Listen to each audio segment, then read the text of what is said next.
Marine চোখ খুলে নিজেকে হাসপাতালের বেডে আবিষ্কার করে। বেড থেকে উঠতে নিলে হাতে ব্যথা অনুভব করে। হাতের দিকে তাকাতেই দেখে হাতে স্যালাইন লাগানো মেরিনের। সামনের সোফার দিকে চোখ যেতেই মেরিন একটু অবাক হয়। বিকালের সেই ছেলেটা তার সামনের সোফায় বসে আছে। ছেলেটার মুখ এখনও ঢাকা দেখা যাচ্ছে না, মাথা নিচু করে বসে আছে। তুমি আমাকে নিয়ে এসেছ এখানে?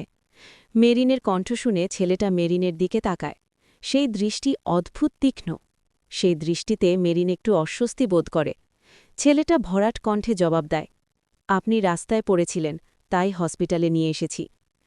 ধন্যবাদ আমাকে হসপিটালে নিয়ে আসার জন্য। আমি এখন ঠিক আছি, আমায় বাসায় যেতে হবে। ছেলেটা কেমন জানি অদ্ভুত দৃষ্টিতে তাকিয়ে আছে। মেরিন গালে হাত দিয়ে ভাবে তার মুখে কি কিছু লেগে আছে। এমনভাবে দেখছে কেন? মেরিন বেড থেকে উঠে দাঁড়ায়। আমি আপনাকে রেখে আসছি, আপনি একা যেতে পারবেন না, অনেক রাত হয়ে গেছে। ছেলেটার কথা শুনে মেরিন হাত কোচলায় ভাবে, এই অচেনা ছেলেটাকে বিশ্বাস করা কি আমার ঠিক হবে? কিন্তু এত রাতে তো একা যেতে পারব না, যদি আগের দিনের মতো ঘটনা আবার ঘটে। মেরিন মাথা নাড়ে, অর্থাৎ সে যাবে।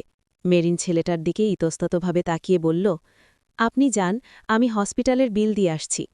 ছেলেটি গম্ভীর কণ্ঠে বলে উঠল, প্রয়োজন নেই, আমি পরিশোধ করে দিয়েছি। মেরিন ভ্রু কুঁচকে ছেলেটার দিকে তাকিয়ে ভাবে, ছেলেটা কেন বিল পরিশোধ করবে? আমি তো তাকে ঠিকমতো চিনিই না।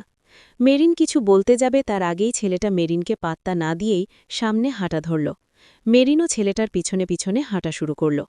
ছেলেটা একটা গাড়ির সামনে গিয়ে মেরিনের জন্য গাড়ির দরজা খুলে দিয়ে দাঁড়িয়ে অপেক্ষা করতে লাগল। মেরিন গিয়ে গাড়ির সামনের সিটে বসল। গাড়ি চলতে শুরু করেছে। মেরিন ছেলেটার দিকে তাকালো, ছেলেটা একমনে গাড়ি ড্রাইভ করছে। মেরিন একটু কৌতূহলী হয়ে জিজ্ঞেস করল, আচ্ছা, তোমার নাম কি? ছেলেটা তাকালো না মেরিনের দিকে, শুধু একরোখা কণ্ঠস্বরে বলে উঠল, ড্র্যাভিয়েল নকশার।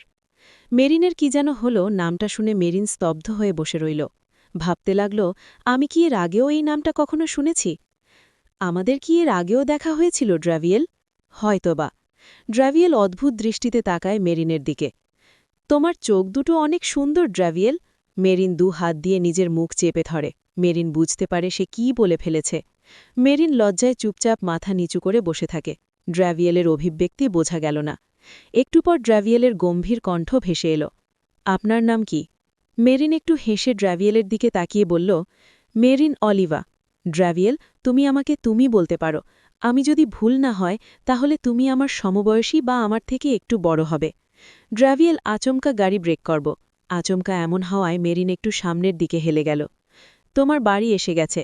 ড্র্যাভিয়েলের কণ্ঠ গাঢ় দৃষ্টি সামনের দিকে নিবদ্ধ রেখে মেরিনের উদ্দেশ্যে কথাটা বলে উঠল ড্র্যাভিয়েল। মেরিন গাড়ি থেকে নেমে ড্র্যাভিয়েলকে ধন্যবাদ দিয়ে বাড়ির উদ্দেশ্যে হাঁটতে লাগল। আবার দেখা হবে।